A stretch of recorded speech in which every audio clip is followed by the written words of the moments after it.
This is Chelsea Birkby. Chelsea Birkby is a very talented stand-up. Chelsea Birkby does a lot of work for mental health and is an all-round fantastic friend of mine. Thank you for joining me, Chelsea. If you're depressed, it's horrible and you should ask for help, and you can ask your doctor for help. Whereas if you're manic, it's very hard to be like, doctor, I really need your help actually because I am an absolute legend. I have a real bad case of just top quality banter and it needs to be seen to. Chelsea, when you are writing stand-up, tell us about your process for that.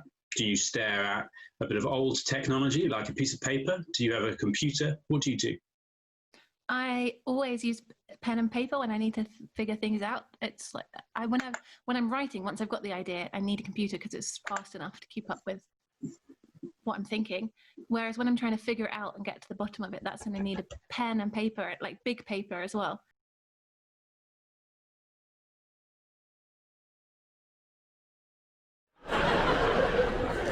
But I do think there is a difference between we have like our mental selves and our physical selves. And I feel like I'm more connected to my mental self than my physical self. And I realised this the other day when I was like, oh, my feet just aren't that ticklish because they're so far away from me. You said there was that, you know, people think stand-up has to be for them. And that's something I'd almost said before as well. And I think that's one of the greatest tricks of art in general. Like, you know, if you go and see the Mona Lisa, you think the Mona Lisa is like looking at you. And I've had it when my stand-up's gone really well. And we see it all the time. If somebody, like, if I watch a stand-up clip online, people will comment underneath it, literally me, like not myself, you know, say if Catherine Ryan's got a set, someone will comment like literally me. And people really identify with it. They think this is me, this is an aspect of me. And like I was reading a book recently and it felt like it was exactly created for me to read at this exact moment in my life. I mean, it's not, because it's just about this man who wrote it however many years ago. But I think that's one of the best tricks of art, that it makes it feel like it's for you and it's at you. And stand-up especially, where you make eye contact, and maybe the Mona Lisa especially, but it's not eye contact. You may as well put like googly eyes on her. It's not eye contact. I love the idea. It's one of the favorite things of mine in a gig is when you see two people in an audience and one taps the other and points at it and goes, yeah, that's you, or a couple of people turn around and you've captured an aspect of somebody's life. It's not even just, oh, that's me. No, that's my friend, my mum, my dad, my teacher, my postman, whatever it is. To have captured something really well that way, it's like the idea that it's for you, the consumer, or it speaks to you. It's so true in that aspect with comedy, but as you say, almost certainly with most art forms I can think of. Brings me to the idea that when we're looking at a piece of art, for it to be for us, if something is for us, that kind of implies intention. And as soon as you imply intention, you've implied a mind, an intelligent author. And one of the issues potentially with using AI type tools for the production of comedy is that we begin to lose that. So we haven't talked so far about the idea of an AI producing whole sections of stand-up or whole jokes. I've just been suggesting very simple code for augmenting and strengthening the writing process. Which I do, before we move on, I do think that it would help. I think, like you were saying, what we're doing in a writing workshop, whether it's like checking the premises, checking things for making sense, seeing if that structure's used too much, I can easily imagine an AI that could do those things. And do I think it would be useful? Yes. And do I think it would be funnier? Like, it would make the set funnier, it would make the stand-up funnier. Definitely. But it's just like when somebody gives me a punchline, and this has happened. Actually, this happened in my first set where you gave me a punchline. It's like never a sweet. When people laugh, you still think, yeah, well, I mean, it was in my world and I set up the punchline and I said it, but it's not as sweet. And then actually somebody came up to me afterwards and they were like, I loved it, especially, and they said that line. Yeah, I remember that. I almost felt like I wish I hadn't. It would have been less funny without it.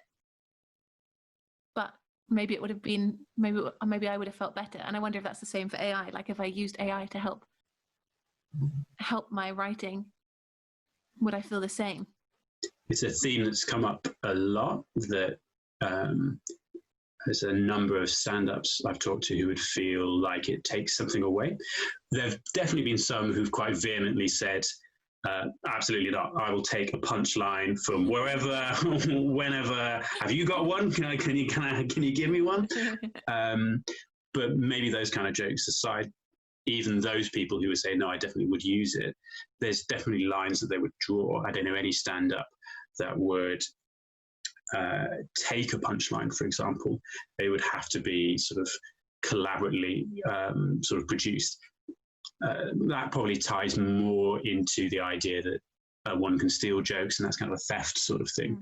I wonder whether it would be sort of philosophically possible to steal a joke from a machine. So you shouldn't steal jokes from stand-ups because they put work into those jokes. They may well make a livelihood out of those jokes. You are, in some cases, literally taking money from those people, as well as taking the credit that could go to somebody else. With a machine. Sorry. Anyway, just don't do it again, all right?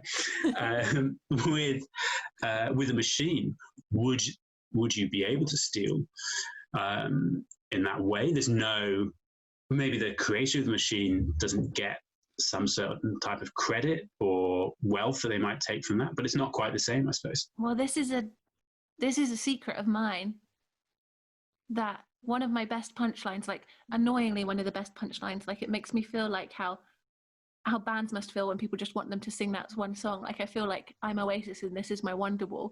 But my best joke, and you know what it is, one of the punchlines from that came because I Googled something. You know the joke. Maybe you can, I don't know, you can have a clip of it. I'm talking about music in the club, like any Pitbull song. Okay, for those of you who don't know Pitbull, I have to say I'm surprised because he calls himself Mr. Worldwide, so he's a liar. Well, when he's on in the club, because I've requested him, he says stuff like, she liked that freaky stuff, that nasty stuff, that 2 in the O, and 1 in the I. 1 in the I? I don't think she does like that, Pitbull.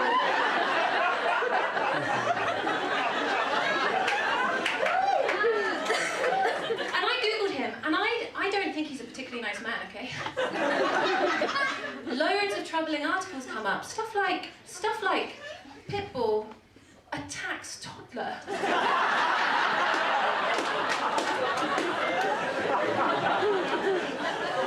Pitbull mauls man's face off.